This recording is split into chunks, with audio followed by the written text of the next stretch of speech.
वसंतपुर गांव में सुरेश नाम का एक लड़का अपने माता पिता के साथ रहता था। सुरेश के पिता सेठ धनराज बहुत ही अमीर आदमी थे। गांव में उनकी बहुत इज्जत थी। सुरेश अपने माँ बाप की इकलौती संतान था, इसलिए सुरेश बहुत लाड प्यार में बड़ा हुआ था। सुरेश को अपने माँ बाप की दौलत पर बहुत घमंड था।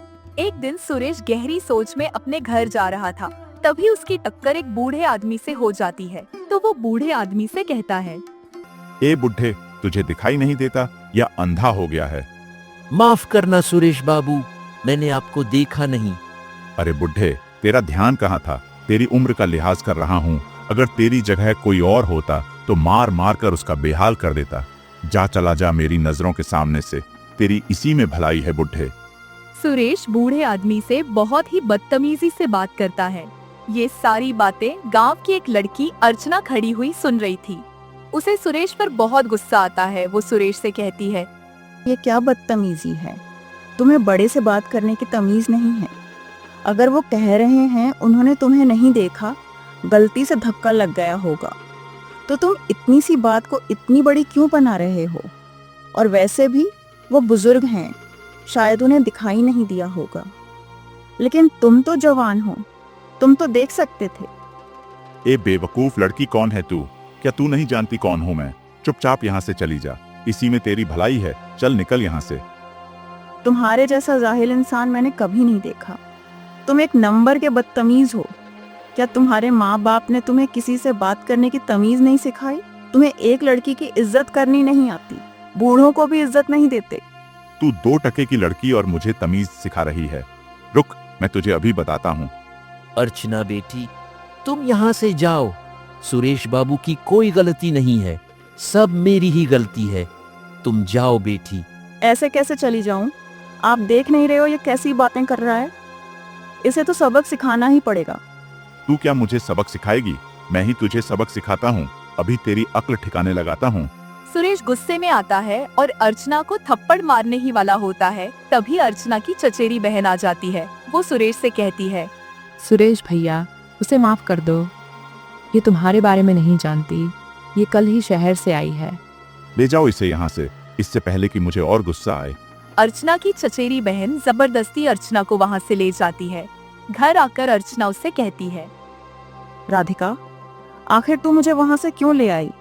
आज मैं उस बदतमीज नालायक की अक्ल ठिकाने लगा देती कि अपने से बड़ों से कैसे बात करते हैं। अर्चना, तुम अभी अभी इस गांव में आई हो। तुम नहीं जानती वो कौन है। वो हमारे गांव में सबसे अमीर आदमी का बेटा सुरेश है। गांव में किसी की हिम्मत नहीं जो उसके सामने जबान चलाए, और तू उससे फिजल में भिड़ रही थी। सबसे अमीर आदमी का बेटा है तो क्या हुआ? अमीर आदमी का बेटा होने से उसे बदतमीजी करने का अधिकार मिल गया क्या? अमीर हैं अपने लिए, दूसरों के लिए नहीं कि जो मन में आए वो करता फिरे। मैं ये नहीं चलने दूंगी। अगर मेरे सामने कुछ गलत हो रहा है तो मैं आवाज जरूर उठाऊंगी, चुप नहीं बैठने वाली। अर्चना, तू कुछ नहीं करेगी। आइंदा तुझे उसके मुंह लगने की जरूरत नहीं है। तू पहली बार यहाँ आई हो, इसलिए तुझे कुछ नहीं पता। देख अर्चना, अब तुझे यहीं गांव में रहना है, और अब तुझे गांव के हिसाब से ही रहना होगा। एक दिन सुरेश गांव की चौपाल पर बैठा होता है। तभी गांव का एक आदमी चंदू आता है। सुरेश चंदू से कहता है, चंदू, तेरी तो नई नई शादी हुई है। भाभी कैसी हैं? खूबसूरत भी हैं कि बस ऐसी ही हैं, काली पीली? अरे मेरी पत्नी तो बहुत खूबसूरत है। मैं उसके साथ बहुत खुश रहता हूँ। मैं रोज अपनी पत्नी की खूब पिटाई करता हूँ। अरे भाई, तुम अपनी पत्नी की पिटाई क्यों करते हो? मुझे उसकी पिटाई करने में बहुत मजा आता है। वो बहुत रोती है, लेकिन फिर भी मैं उसे मारता ही रहता हूँ। क्या सच में तुझे अपनी पत्नी को पीटने में बहुत मजा आता है? मैं उसे बहुत पीटता हूँ। वो डर के मारे कोने में छिप जाती है। चंदू, ये तो तू बहुत गलत कर रहा है। तुझे अपनी पत्नी को पीटना नहीं चाहिए, बल्कि उसका सम्मान करना चाहिए। सुरेश, अभी तुम कुछ नहीं जानते हो। इन औरतों को अपने पैरों की जूती के समान रखना चाहिए। अगर सिर पर बैठा कर रखेंगे तो ये हमें अपना गुलाम समझने लगेंगी। और वैसे भी इन औरतों की हम मर्दों के सामने औकात ही क्या है। चंदू की इस तरह की बेहुदा बात सुनकर सुरेश सोचने लगता है, मैं भी किसी ऐसे ही लड़की से शादी करूंगा जो कि मेरे हाथों से रोज 100 थप्पड़ खाएं। ये चंदू अपने आप को बहुत अक्लमंद समझ रहा है। मैं भी इसे दिखा दूंगा कि मैं क्या चीज हूँ। आज तक किसी ने अपनी पत्नी के रोज 100 थप्पड़ नहीं मारे होंगे। सुरेश सीधा अपने घर जाता है और अपने पिता से कहता है, पिताजी, आप मुझसे रोज मेरी शादी करवाने के लिए कहते हो। अब मैं शादी करने के लिए तैयार हूँ, लेकिन मेरी एक शर्त है। क्या शर्तें हैं तुम्हारी? मैं जिस भी लड़की से शादी करूंगा उसे रोज 100 थप्पड़ मारूंगा। अगर कोई ऐसी लड़की हो जो रोज मेरे 100 थप्पड़ खा सके तो मैं उस लड़की से खुशी खुशी शादी कर लूंगा। अपने बेटे की ऐसी बेवकूफी भरी बात सुनकर सेठ धनराज हैरान रह गया। वो अपने बेटे से कहने लगा, ये कैसी बेहुदा शर्तें हैं? भला ऐसी कौन सी लड़की होगी जो शादी के बाद अपने पति से रोज 100 थप्पड़ खाएगी? अब आप देख लो, मैं तो ऐसी ही लड़की से शादी करूंगा। इतना कहकर सुरेश वहाँ से चला जाता है। सेठ धनराज अपने बेटे की सारी बात अपनी पत्नी को बताता है। आखिर इस लड़के को क्या हो गया है? ये ऐसी बेतुकी बातें क्यों कर रहा है? भला ऐसी लड़की हमें कहाँ मिलेगी जो शादी के बाद अपने पति के हाथ से मार खाए? पता नहीं सुरेश ने ऐसी अजीब शर्त क्यों रखी है। अब ऐसी लड़की मैं कहाँ ढूंढूं? और सुरेश जिद्दी तो बहुत है, जिस बात की जिद करता है। अगर वह चीज उसे नहीं मिले तो शायद वह कभी शादी नहीं करेगा। आप इस बारे में एक बार मुंशी जी से बात करो, वो जरूर हमारी मदद करेंगे। कैसी बातें कर रही हो सुशीला? मैं मुंशी जी से ऐसी बात कैसे कर सकता हूँ? वो मुझे पागल समझेंगे। लेकिन कर भी क्या सकते हैं? आप एक बार बात करके तो देखिए। ठीक है, मैं बात करता हूँ। दूसरे दिन धनराज मुंशी जी को अपने घर पर बुलाता है और मुंशी जी से कहता है, मुंशी जी, सुरेश शादी करने के लिए तैयार है, लेकिन उसकी एक शर्त है। वो केवल उसी लड़की से शादी करेगा जो रोज उससे 100 थप्पड़ खाएगी। सुरेश की शर्त सुनकर मुंशी जी हैरान रह गए। सेठ जी, ऐसा रिश्ता मिलना तो बहुत मुश्किल है, लेकिन फिर भी मैं कोशिश करूंगा। अगले दिन मुंशी जी कई जगह जाकर सुरेश के रिश्ते की बात करते हैं, लेकिन कोई भी राज्य नहीं होता। तभी मुंशी जी अपने एक दोस्त के घर जाते हैं। अरे आओ मुंशी जी, कैसे हो? आज मुंह क्यों लटका रखा है? कोई बात हुई है क्या? क्या बताऊं, प्रेमपाल सेठ जी के बेटे ने अपनी शादी के लिए एक अजीब सी शर्त रखी है। उनके लिए ही रिश्ता देख देख कर थक गया हूँ। शर्त तो ऐसी रखी है कि अभी अभी एक के घर से गाली खाकर आ रहा हूँ। कोई कुछ बोलता है तो कोई सीधा गाली देकर भगा देता है। अगर तुम भी वो शर्त सुनोगे तो चौंक जाओगे। ऐसी कौन सी शर्त रखी है जिसके लिए तुम लोगों से गाली खाते फिर रहे हो? मुंशी जी प्रेमपाल को अपनी सारी बात बताते हैं। ये सारी बात अर्चना सुन लेती है। दरअसल प्रेमपाल अर्चना के चाचा थे। अर्चना के पिता का इंतकाल हो गया था, इसलिए प्रेमपाल अर्चना को शहर से गांव में ले आए। मुंशी की बात सुनकर अर्चना सोचने लगती है। अच्छा, तो मुंशी जी उस बदतमीज लड़के की बात कर रहे थे। अपने लड़के होने का बड़ा घमंड है ना। ये लड़का लड़की को क्या समझता है? इसे तो मैं सीधा करके रहूंगी। अर्चना अपने चाचा के सामने जाकर बोलती है, चाचा जी, मैं उस लड़के से शादी करने के लिए तैयार हूँ। उसने जो शर्त रखी है वो भी मुझे मंजूर है। अर्चना बेटी, ये तुम क्या कह रही हो? तुम्हें उस लड़के से शादी क्यों करनी है? और तुमने सुना ना उसने क्या शर्त रखी है, फिर भी तुम उससे शादी करना चाहती हो? हाँ चाचा जी, मैं सब जानती हूँ और मुझे शर्त भी पता है, इसीलिए तो कह रही हूँ मुझे वो शर्त मंजूर है और मैं उस लड़के से शादी करना चाहती हूँ। नहीं बेटी, मैं तुम्हारी शादी उस लड़के से कभी नहीं कर सकता। तुम उन लोगों को नहीं जानती हो। शादी के बाद पता नहीं वो तुम्हारे साथ कैसा सलूक करेगा, तुम्हें पिटेगा, और यह सब जानते हुए भी मैं तुम्हारी शादी उससे करवा दूं? बिल्कुल भी नहीं, बिल्कुल भी नहीं। मैंने तुम्हारे पिता से वादा किया था कि मैं तुम्हारी शादी बहुत अच्छे घर में अच्छा सा लड़का देखकर करूंगा। यह लड़का तुम्हारे काबिल नहीं है बेटी। नहीं चाचा जी, मैं इसी लड़के से शादी करना चाहती हूँ। अगर आपने मना किया तो मैं कभी भी किसी से शादी नहीं करूंगी। प्रेमपाल अर्चना को बहुत समझाता है, लेकिन अर्चना नहीं मानती है। मजबूरन प्रेमपाल को अर्चना की बात माननी पड़ती है। अगले दिन सेठ धनराज अपनी पत्नी और बेटे के साथ अर्चना को देखने के लिए आते हैं। अर्चना को अपने सामने देख सुरेश चौंक जाता है और मन ही मन सोचता है, अरे ये लड़की तो वही है जो उस दिन मुझसे बहस कर रही थी। अच्छा, तो इसी ने मेरी शर्त मानी है। ये हुई ना बात। ये तो बहुत ही बढ़िया हो गया। उस दिन का बदला लेने का मौका इससे अच्छा मुझे कभी नहीं मिल सकता। इसने खुद ही चलकर अपने पैरों पर कुल्हाड़ी मारी है। उस दिन तो इसकी बहुत जबान चल रही थी ना। इसकी सारी हेकड़ी ना निकाल दी तो मेरा नाम भी सुरेश नहीं। शादी के बाद इसे मार मार कर इसकी नानी ना याद दिलवा दी तो मेरा नाम भी सुरेश नहीं। ये भी सोचेगी कि किससे पाला पड़ा है। कुछ ही दिनों में दोनों की शादी हो जाती है। शादी के बाद सुरेश अर्चना से कहता है, अब आया ना उठ पहाड़ के नीचे। उस दिन तो बहुत ही जुबान चल रही थी ना तेरी। अब देखता हूँ क्या करती है। शर्त तो तुझे याद होगी ही। चल अब 100 थप्पड़ खाने के लिए तैयार हो जा। आप खुश होकर मुझे थप्पड़ मार सकते हो, लेकिन पहले मुझे एक बात का जवाब दो। ये घर, ये चारपाई और जो कुछ भी ये सब तुम्हारी कमाई का नहीं है।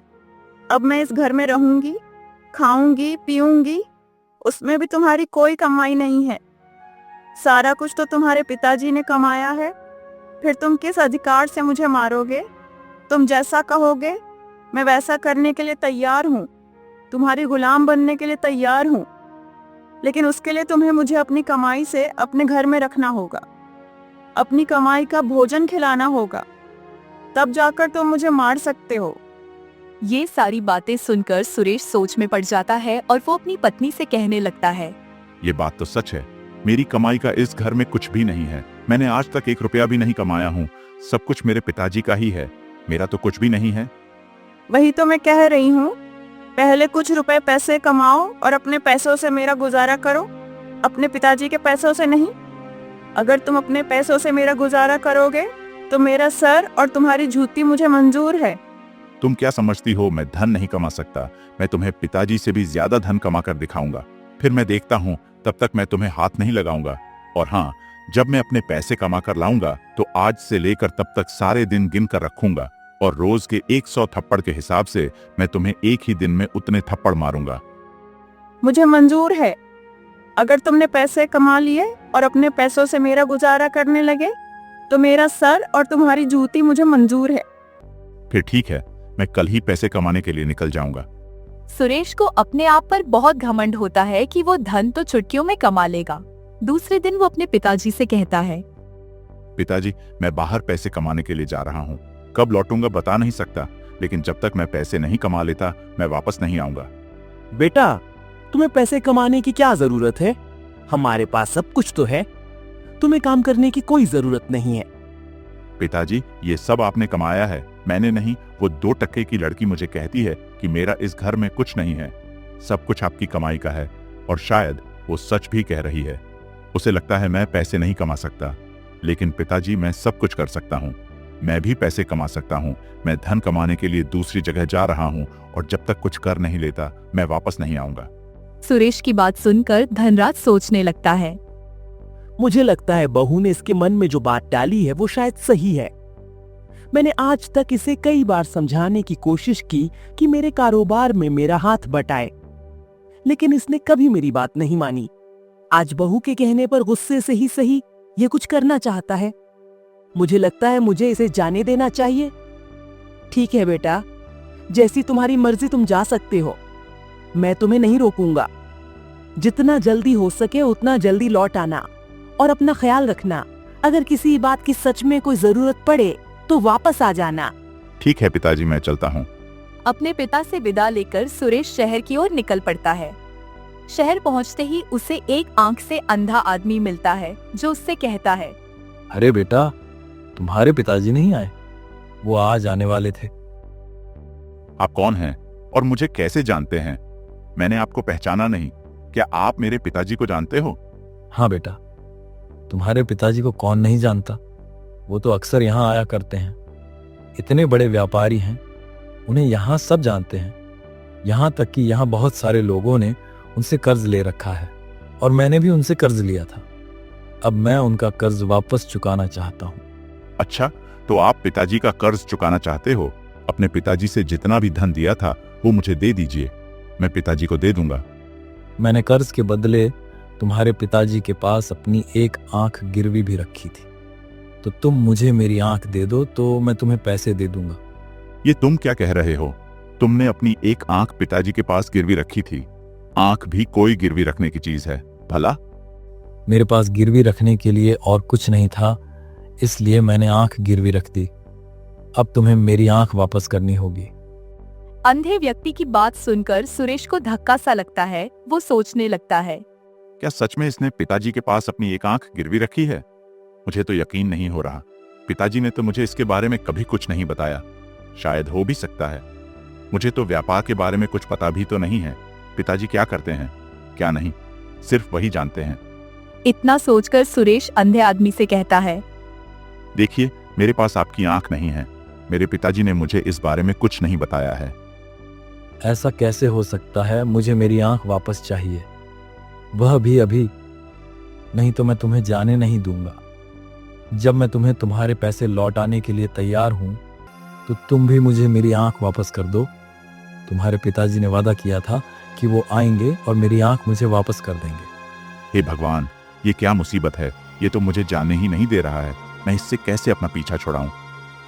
ज्यादा समय बर्बाद मत कर, मुझे जल्दी मेरी आंख वापस करो। देखो, मैं नहीं जानता कि पिताजी ने तुमसे तुम्हारी आंख ली है या नहीं। अभी के लिए आप मुझसे कुछ धन ले लो और मेरा पीछा छोड़ दो, और जब पिताजी आएंगे तुम्हें तुम्हारी आंख दे देंगे। सुरेश अंधे आदमी को धन देकर आगे बढ़ जाता है। चलो, जान छूटी। पता नहीं कैसा अजीब शहर है। अगर मैं इसे धन नहीं देता तो ये मुझसे मेरी आंख मांग लेता। पिताजी भी पता नहीं क्या क्या गिरवी रख लेते हैं। वह तो अच्छा हुआ मैंने घर से थोड़े बहुत पैसे ले लिए थे, वरना मेरा क्या होता। वो आदमी तो मुझे छोड़ने का नाम ही नहीं ले रहा था। एक तो यहाँ मेरा कोई जान पहचान वाला भी नहीं है।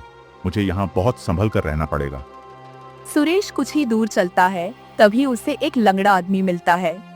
सुरेश को देखकर वो लंगड़ा आदमी सुरेश से कहता है, अरे आओ, मैं तुम्हारा ही इंतजार कर रहा था। तुम्हें तुम्हारे पिताजी ने भेजा है। अच्छा लाओ भाई, मेरी एक टांग दे दो।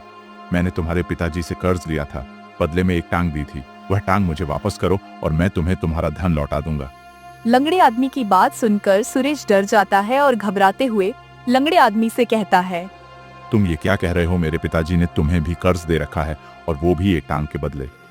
हाँ, ये सच है। मैंने तुम्हारे पिताजी से टांग के बदले कर्ज लिया था। मैं तुम्हारे पिताजी का ही इंतजार कर रहा था और तुम आ गए। तुम्हारे पिताजी साथ नहीं आए क्या?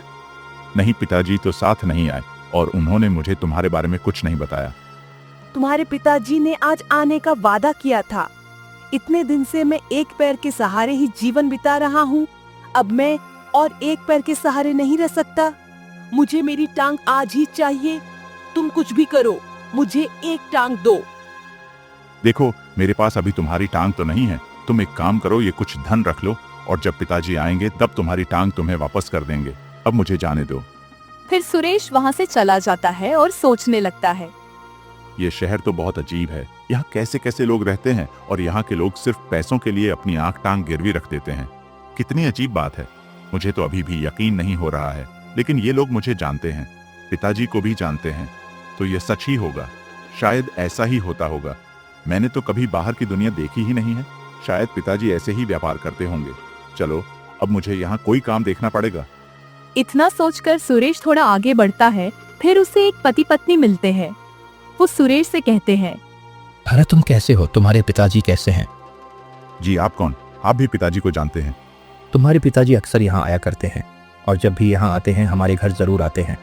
कहीं आपने भी तो पिताजी से कोई कर्ज नहीं ले रखा? अरे नहीं नहीं, हमने तुम्हारे पिताजी से कोई कर्ज नहीं लिया है। उनसे हमारी अच्छी जान पहचान है। वह मेरे बहुत अच्छे दोस्त हैं। अच्छा, तो ये बात है।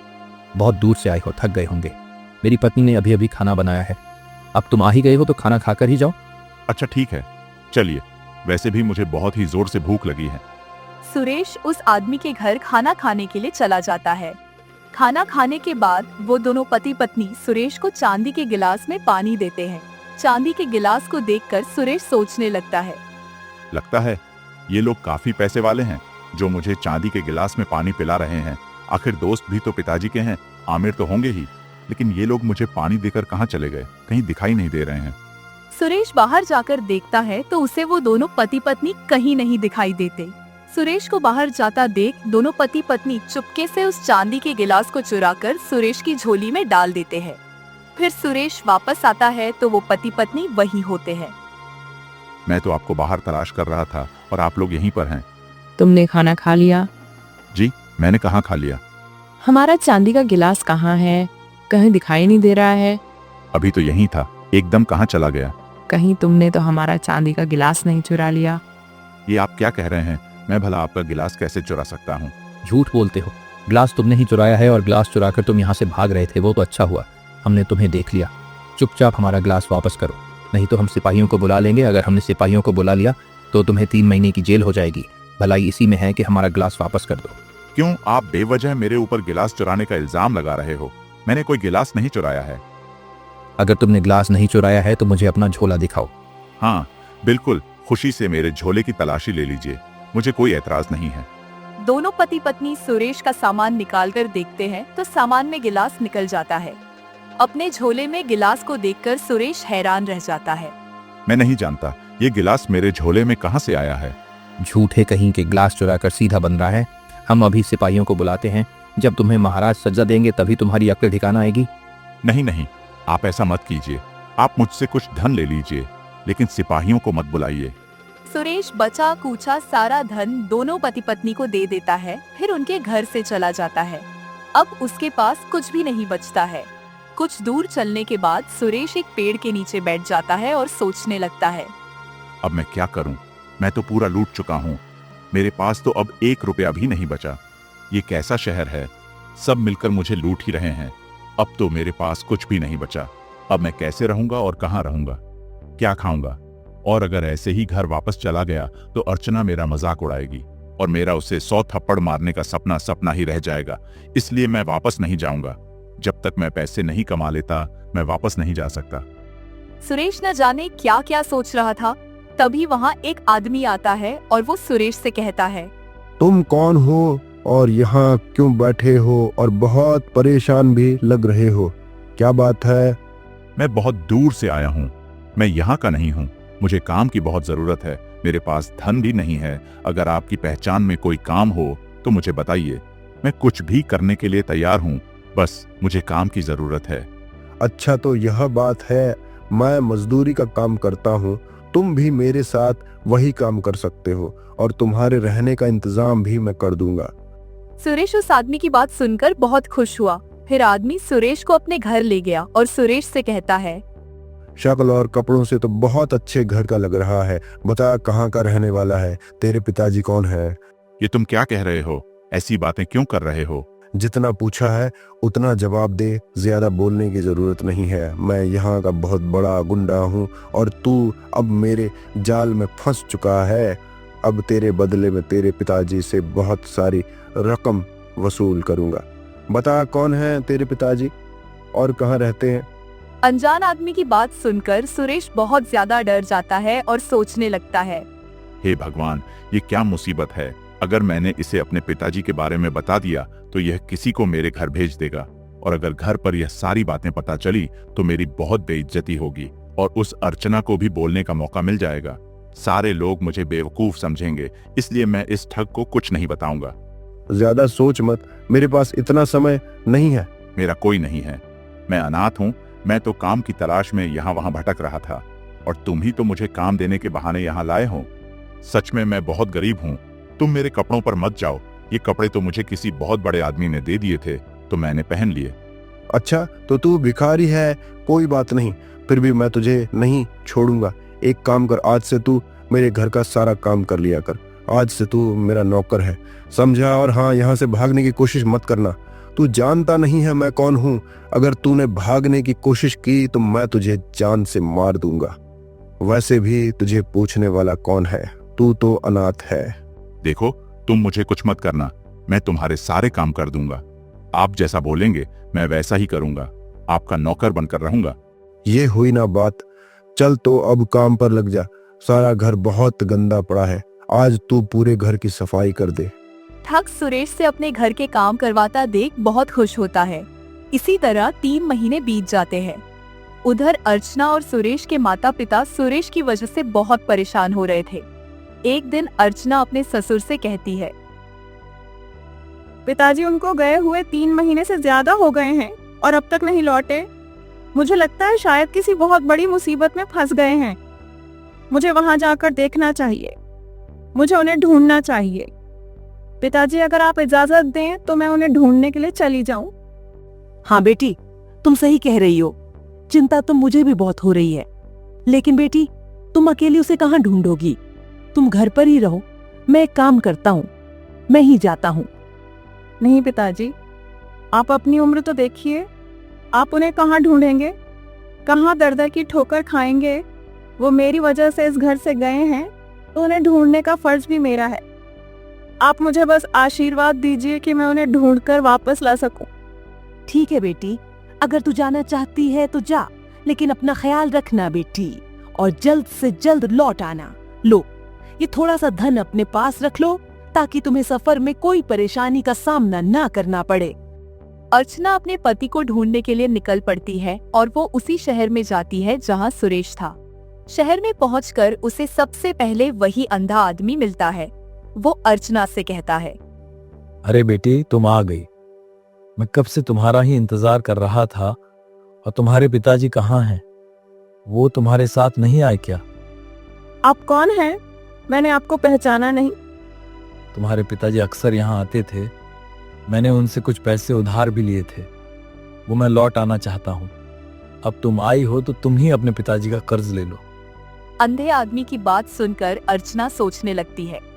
मेरे पिताजी तो इस दुनिया में हैं भी नहीं, जहाँ तक मैं जानती हूँ, और इस शहर में मेरे पिताजी कभी नहीं आए। लगता है ये कोई ठग है, इसे अभी मजा छकाती हूँ। हाँ, याद आया, पिताजी ने मुझे बताया था, मैं तो भूल गई, मुझे याद ही नहीं रहा। अच्छा चलो, मेरे पिताजी ने तुम्हें जो पैसे दिए थे तो वो पैसे मुझे दे दो। ठीक है, वो पैसे मैं तुम्हें वापस दे देता हूँ, लेकिन उसके बदले मेरी चीज तो वापस करो जो मैंने तुम्हारे पिताजी को दी थी। मैंने तुम्हारे पिताजी से कर्ज लिया था, उसके बदले में मैंने अपनी एक आंख तुम्हारे पिताजी के पास गिरवी भी रखी थी। तुम मुझे मेरी आंख लौटा दो, मैं तुम्हें कर्ज की रकम दे देता हूँ। हाँ, मैं तुम्हारी आंख लेकर आई हूँ, लेकिन मेरे झोले में तो बहुत सारी आंखें हैं। लगता है पिताजी ने कई लोगों की आंखें लेकर उन्हें कर्ज पर रकम दे रखी है। एक काम करो, तुम मुझे अपनी दूसरी आंख भी निकाल कर दे दो, क्योंकि मेरे पास जितनी भी आंखें हैं उनमें मैं तुम्हारी आंख कहाँ से ढूंढूं? अगर तुम मुझे अपनी दूसरी आंख भी दे दोगे तो मैं उसे मिलाकर दूसरी आंख ढूंढ दूंगी। ये तुम कैसी बातें कर रही हो? मैं अपनी आंख क्यों दूं? मैंने कहा ना, मेरे पास बहुत सारी आंखें हैं, मैं तुम्हारी आंखें कैसे ढूंढूं? तुम एक काम करो, दूसरी आंख के बदले भी पैसे ले लो और अपनी दूसरी आंख भी मुझे दे दो। इतना सोच क्या रहे हो? मेरे सामान में चाकू भी है, मैं अभी तुम्हारी दूसरी आंख निकाल लेती हूँ। अंधा आदमी डर के मारे कांपने लगता है और वहाँ से भाग जाता है। उसके जाने के बाद अर्चना सोचने लगती है, यहाँ संभल कर रहना होगा। लगता है ये कोई ठगे और चोरों की नगरी है। अर्चना आगे जाती है। आगे जाने के बाद उसे एक लंगड़ा मिलता है। वो लंगड़ा अर्चना से कहता है, अरे बेटी, तुम आ गई हो। तुम्हारे पिताजी नहीं आए क्या? मैं कब से तुम्हारे पिताजी की राह देख रहा हूँ। दरअसल मेरी एक टांग तुम्हारे पिताजी के पास गिरवी रखी है। मैंने उसके बदले तुम्हारे पिताजी से कर्ज लिया था। तुम एक काम करो, मुझे मेरी टांग वापस दिलवा दो, उसके बदले मैं तुम्हारा धन वापस कर दूंगा। लंगड़े की बात सुनकर अर्चना समझ जाती है कि ये लंगड़ा भी उस अंधे की तरह ठग ही है। फिर अर्चना उस लंगड़े आदमी से कहती है, अरे हाँ, पिताजी ने मुझे बताया था। दरअसल मेरे पास एक नहीं, काफी सारे पैर हैं। मुझे लगता है पिताजी ने काफी लोगों की टांगे ली हैं और उसके बदले कर्ज दिया है, लेकिन मैं तुम्हारी टांग कैसे पहचानूंगी? एक काम करो, तुम अपनी दूसरी टांग भी मुझे दे दो, मैं उससे मिलाकर तुम्हें तुम्हारी दोनों टांग वापस कर दूंगी। कहीं किसी दूसरे की टांग दे दी तो आफत खड़ी हो जाएगी। नहीं, मैं अपनी दूसरी टांग नहीं दे सकता। अरे क्यों नहीं दे सकते? जब तुम अपनी एक टांग गिरवी रख सकते हो तो दूसरी टांग भी दे ही सकते हो। उसके बदले मैं तुम्हें पैसे दूंगी। एक काम करती हूँ, मेरे पास चाकू है, मैं अभी निकालकर तुम्हारी दूसरी टांग भी काट देती हूँ। अर्चना की बात सुनकर लंगड़ा तेजी से भाग जाता है। अरे सुनिए तो, अपना एक टांग तो लेकर जाइए, कहाँ जा रहे हो? लंगड़े के जाने के बाद अर्चना सोचने लगती है, लगता है यहाँ कदम कदम पर खतरा है। यहाँ मुझे बहुत चौकन्ना रहना होगा। सुरेश भी शायद इन्हीं की बातों में आकर फंस गया होगा। मुझे उन्हें ढूंढना होगा, मुझे लगता है वो यहीं कहीं हैं। अर्चना आगे बढ़ती है। तभी वही पति पत्नी का जोड़ा वहाँ खड़ा रहता है और अर्चना को देखते ही वो औरत बोल पड़ती है, अरे बेटी, कहाँ जा रही हो? तुम्हारे माता पिता नहीं आए। आप लोग कौन हो? हमें नहीं जानती बेटी, लेकिन हम तुम्हें अच्छे से जानते हैं। तुम्हारे माता पिता अक्सर यहाँ आया करते थे, लेकिन बहुत दिन से वो यहाँ आए नहीं। हमारी उनसे बहुत अच्छी पहचान है। तुम आओ ना। बाहर क्यों खड़ी हो? अंदर आओ, थोड़ी देर आराम करो और मैं भोजन भी पका रही हूँ, खाना खाकर जाना। उस औरत की बात सुनकर अर्चना सोचने लगती है। जरूर दाल में कुछ काला है, लेकिन मुझे देखना पड़ेगा। अर्चना अंदर जाती है। वो औरत अर्चना के लिए खाना लगाती है। अर्चना खाना खाने लगती है। अर्चना देखती है कि उसके सामने एक चांदी का गिलास रखा हुआ था। अर्चना चुपके से उस गिलास को उस औरत के घर में ही छिपा देती है और फिर घर के बाहर आ जाती है। जब दोनों पति पत्नी अर्चना को घर के बाहर देखते हैं तो वो जल्दी से घर के अंदर गिलास छिपाने के लिए जाते हैं, लेकिन उन्हें वहाँ गिलास नहीं मिलता। तभी अर्चना आ जाती है। अर्चना को देखकर वो महिला कहती है, अरे हमारा चांदी का गिलास कहाँ गया? लड़की, कहीं तुमने तो नहीं चुराया? मैं भला तुम्हारा गिलास क्यों चुराऊंगी? ये लड़की सीधी तरह हमें हमारा ग्लास लौटा दे या फिर हमारे चांदी के ग्लास की कीमत दे, वरना अभी सिपाहियों को बुला लूंगा। अच्छा, तुम सिपाहियों को बुलाना चाहते हो तो बुला लो, फिर राजा के सामने ही फैसला हो जाएगा। अच्छा, तो तू ऐसे नहीं मानेगी। ठीक है, अभी बुलाते हैं। वो आदमी सिपाहियों को बुला लेता है। अर्चना उनसे कहती है, इस नगरी में ठगी का काम हो रहा है, दिन दहाड़े लोगों को लूटा जा रहा है और तुम्हें पता भी नहीं है। ये दोनों पति पत्नी ठग हैं। राह चलते राहगीरों को देख ये झूठ बोलकर फंसा लेते हैं और ठगते हैं। वो गिलास मैंने नहीं लिया, वो गिलास इनके ही घर में कहीं छुपाया है और ये जानबूझकर मुझसे पैसे ठगने के लिए झूठा इल्जाम लगा रहे हैं। अगर आपको यकीन नहीं आता तो आप इनके घर की तलाशी लेकर देखिए। दोनों सिपाही पूरे घर की तलाशी लेते हैं तो उनके घर में ही वो गिलास मिल जाता है। फिर सिपाही दोनों पति पत्नी को राजा के पास ले जाते हैं। उनके जाने के बाद अर्चना सोचने लगती है, चलो ये मामला भी निपट गया, अब मुझे जल्दी से सुरेश को ढूंढ लेना चाहिए। जरूर सुरेश के साथ भी कुछ ऐसा ही हुआ होगा, वो जरूर किसी मुसीबत में है। अर्चना सुरेश को ढूंढते ढूंढते एक जंगल पहुंचती है। वो देखती है कि जंगल में बहुत बड़ा घर होता है। अर्चना को वहां से आवाज आती है, देखिए, अब मुझसे और काम नहीं होता। मैं थक चुका हूँ। आप मुझे ठीक तरह से 2 वक्त का खाना भी नहीं देते और दिन रात घर के और बाहर के काम करवाते हो। ये गलत है। आखिर मैंने आपका क्या बिगाड़ा है? मुझे छोड़ दीजिए, मुझे जाने दीजिए। बिल्कुल भी नहीं, तू यहीं पर रहेगा और मेरे लिए काम करेगा। अगर ज्यादा जबान चलाई तो जितना खाने को मिल रहा है उतना भी नहीं मिलेगा। समझा? चल चुपचाप अपने काम पर लग, वरना मुझसे बुरा कोई नहीं होगा। ये सारी बातें अर्चना सुन लेती है और वो समझ जाती है कि सुरेश इसी घर में है। अच्छा, तो सुरेश इनके कब्जे में है? बातों से तो ये बहुत खतरनाक लग रहा है। मैं एक काम करती हूँ, सिपाहियों को बुला लेती हूँ, वही मेरी मदद कर सकते हैं। फिर अर्चना सिपाहियों की मदद से उस आदमी के घर जाती है।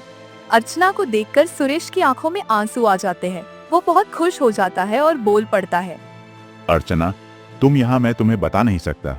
अर्चना, तुम्हें देखकर मुझे कितनी खुशी हो रही है। सुरेश सारी बात सिपाहियों को बताता है और फिर सिपाही उस आदमी को भी पकड़कर राजा के पास ले जाते हैं। सुरेश अर्चना से कहता है, अर्चना, मुझे समझ नहीं आ रहा है कि मैं किस मुंह से तुम्हारा धन्यवाद करूं। अर्चना, शायद ये मेरे ही कर्मों की सजा थी जो मेरे साथ यह सब कुछ हुआ। मैं बहुत घमंड में जीता था, लेकिन आज मुझे पता चला कि मुझ में तो अक्ल नाम की भी कोई चीज नहीं है। मैंने तुमसे बहुत बदतमीजी की, तुम्हारे बारे में ना जाने क्या क्या सोचता रहा और मैं बहुत घमंड में जीता था, लेकिन आज मेरा सारा घमंड चकनाचूर हो गया है। अर्चना, मुझे माफ कर दो। क्या अब तुम मुझे 100 थप्पड़ नहीं मारना चाहते? बिल्कुल भी नहीं, लेकिन तुम चाहो तो मुझे थप्पड़ मार सकती हो। आज तुम्हारी वजह से ही मुझे इस मुसीबत से छुटकारा मिला है। अगर तुम ना होती तो पता नहीं मेरा क्या होता। मुझे माफ कर दो अर्चना। मैं आज तुमसे वादा करता हूँ, आज के बाद कभी घमंड नहीं करूंगा, कभी किसी का दिल नहीं दुखाऊंगा। मैं तुम्हें हमेशा खुश रखूंगा। सुरेश और अर्चना खुशी खुशी अपने घर की ओर चले जाते हैं।